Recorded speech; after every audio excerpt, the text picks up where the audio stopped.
Hi, this is lesson 2 of the drawing course. We'll start with just a little bit of a review from the last time. I want to remind you of the different families: the circle family, the dot family, the straight line family, the angle family, and the curved line family. Also, these are the elements that make up shape. Now this would be actually 2D shapes, and we are going to be able to develop 3D shapes because we're going to add to the elements of shape, the shape, we're going to add shadow and value, and then we're going to be able to draw realistically. Today, we left after the exercise of being able to follow instructions. This is the next step. We're going to take a picture like I had of the buck, and you're going to take your animal and do the same thing that I do to my buck. So watch me first, then you can pause the video and do the same with your animal.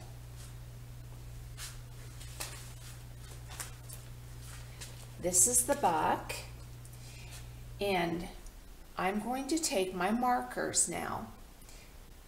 Remember, your marker should have a wide tip and a small tip, and I'm going to take 3 different values. You can do up to 5 different values if you're a little older.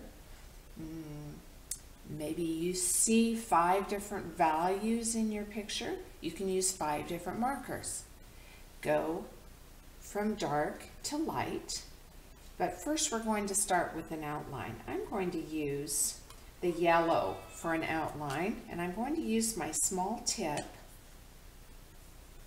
of the yellow. Actually, this is the outline. I want to be light because a lot of my buck is light. So I'm going to start outlining the buck that I have in my page protector, my black and white photo that's 8 by 10, nice and large, so that you see the different values. This is not drawing. This is exercise, an exercise to help you understand value in order to draw. So we're going to first outline these horns. See, there's an angled line there.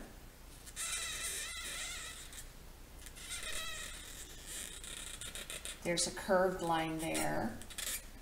Trying to get each horn. Now, it kind of blends in with the wood, so you have to keep your eyes open. Sometimes it helps to think of the shape. Other times it helps to think of the parts of the shape that are separated. I'm doing the top outline of my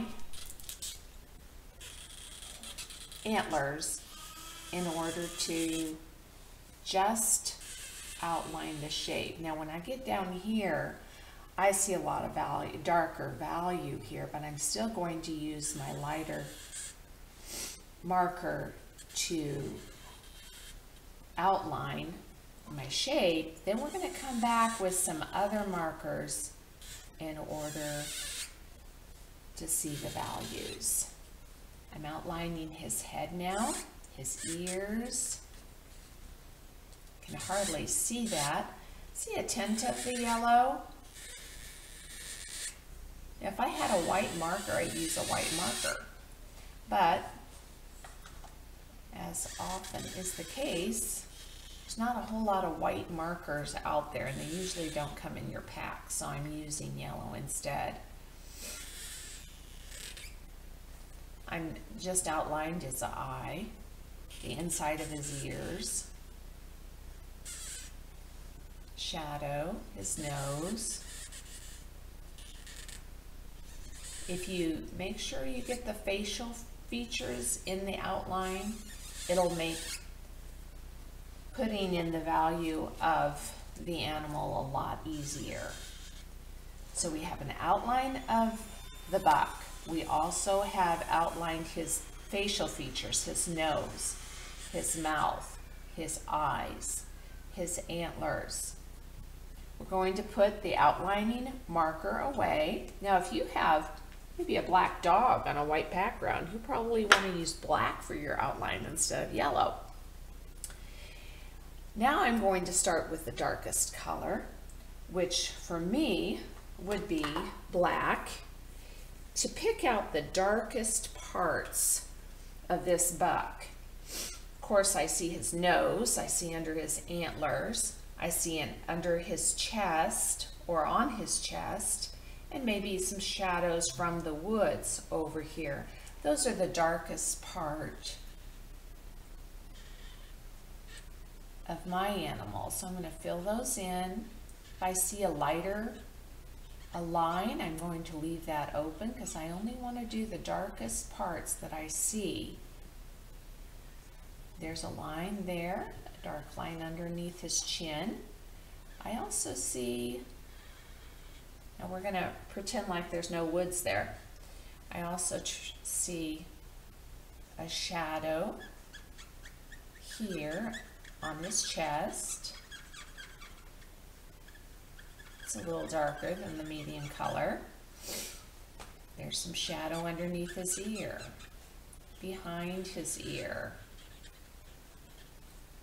underneath his antlers there. Pretty dark right there. There's some lighter lines. You want to leave those open.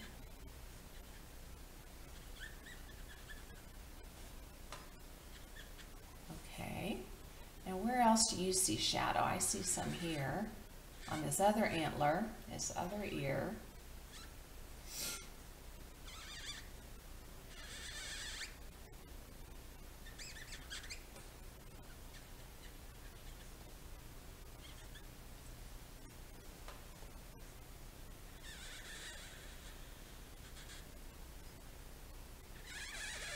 There we go.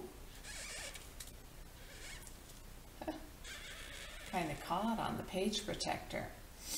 Do you see other shadow? I see some shadow here on this side of the antler. Even some that hardly shows because it's hidden behind a tree, but we're gonna pretend like the tree's not there. Okay, where else do you see it? Poosh. Maybe down here a little bit. Maybe around his ear, I see some dark spots. And of course I'm making some crooked lines or angled lines here because I see fur or hair, hide, rather than just a smooth surface. And now we have a real dark area here that kind of connects to the lighter area. It's pretty dark right here too, isn't it? Ooh, look at his eye. I want to make sure that that gets nice and dark. Okay. Now remember, the values you can easily see with a black and white photo. They're a little harder to see if you have a colored photo. I'm going to go from my darkest value now. And by the way, you should never use black by itself. You should always mix black with another color if you're painting or something like that. But for this exercise, I wanted to show you the difference of dark, medium, and light. We're going to go to our medium color next, which is the spine tip of this. I could use the whiter tip in order to fill in more of the medium color everywhere I see it, which I see it in lots of places. I want you to see it though with not having a shadow in front of you. So I'm going to fill it in there.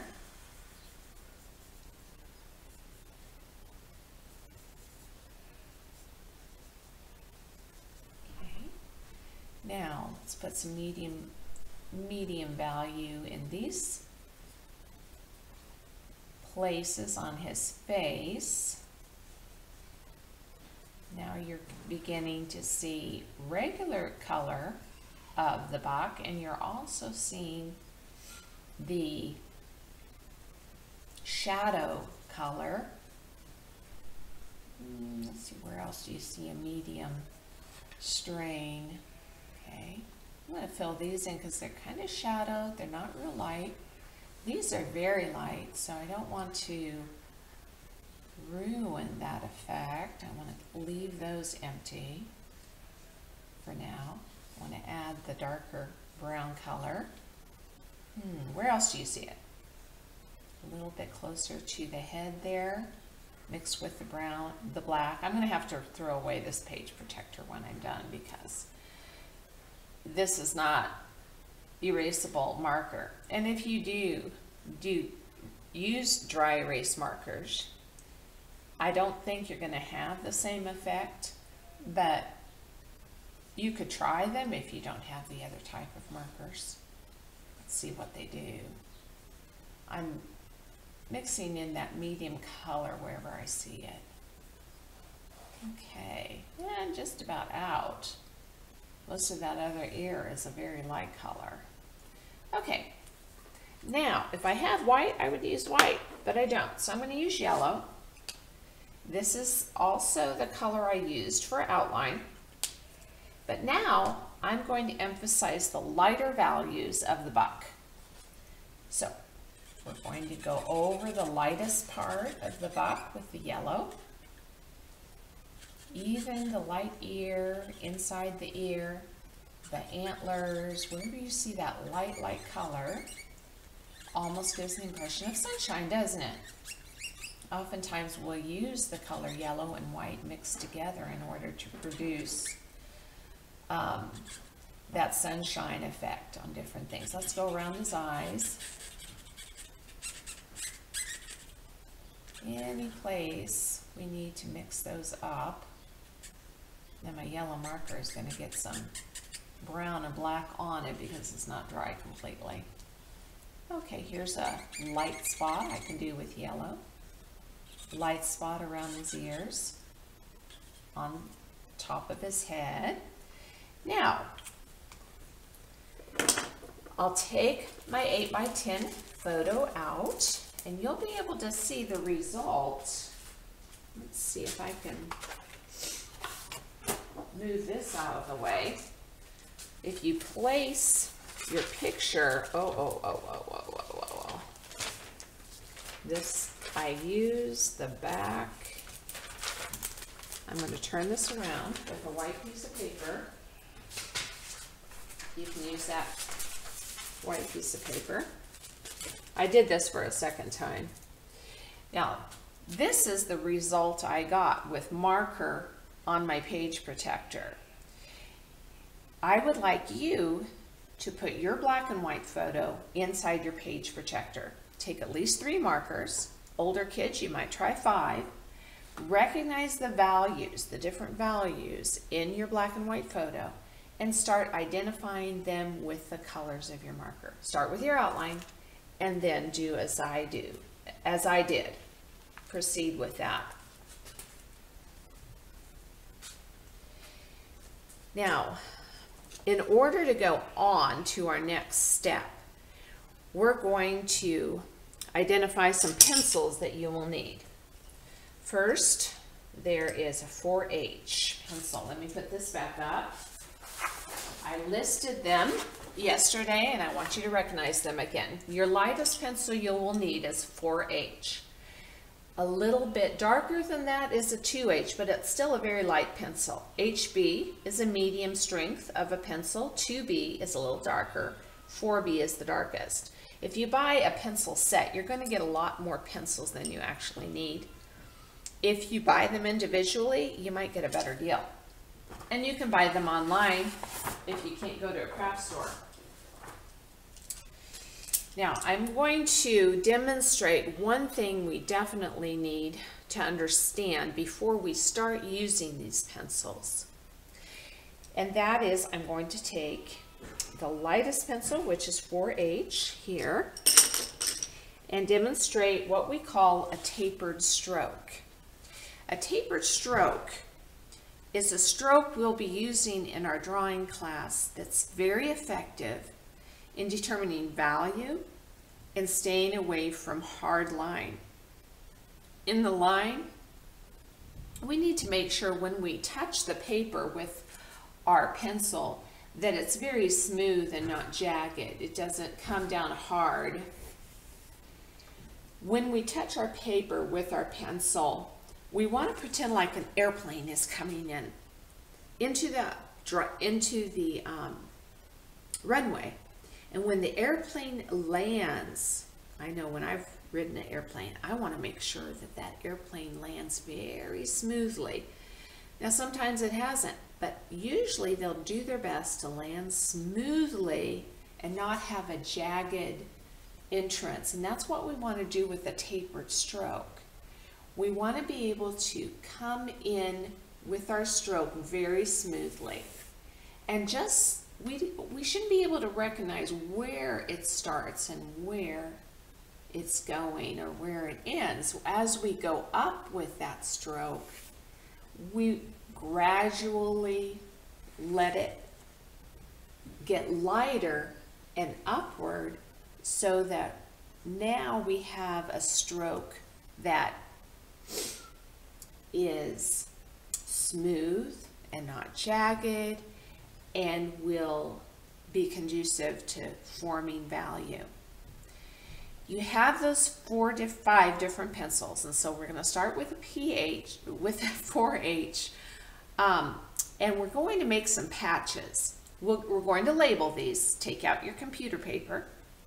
I want you to label one 4H, draw a line, and then do the same with your other pencils. The next one should be, and you probably can't see this, so I'm going to do it here, 4H, and draw a line. Then we're going to do 2H, draw a line under it, HB, draw a line, 2B, draw a line, and 4B. Now we're going to begin our patches. You're going to use a tapered stroke from one line with each pencil. I'm going to start with 4H. Take a line this way. I want you to go back and forth, back and forth. This is an exercise. This is practicing. Back and forth and back and forth. And then as you go downward, I want you to get lighter and lighter and lighter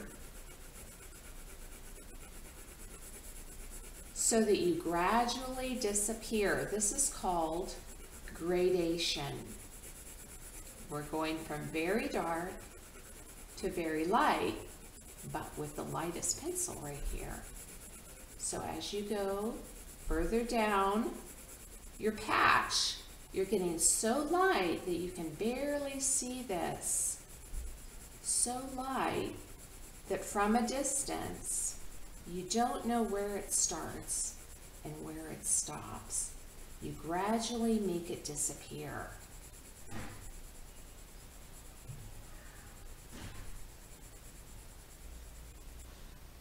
Okay. Now I'd like you to do that with each one of your pencils. 4H first, 2H, HB, 2B, and 4B. So you get the feel for the different strengths of value in the graphite, in the pencil, and you can understand how each pencil works. Pause the video.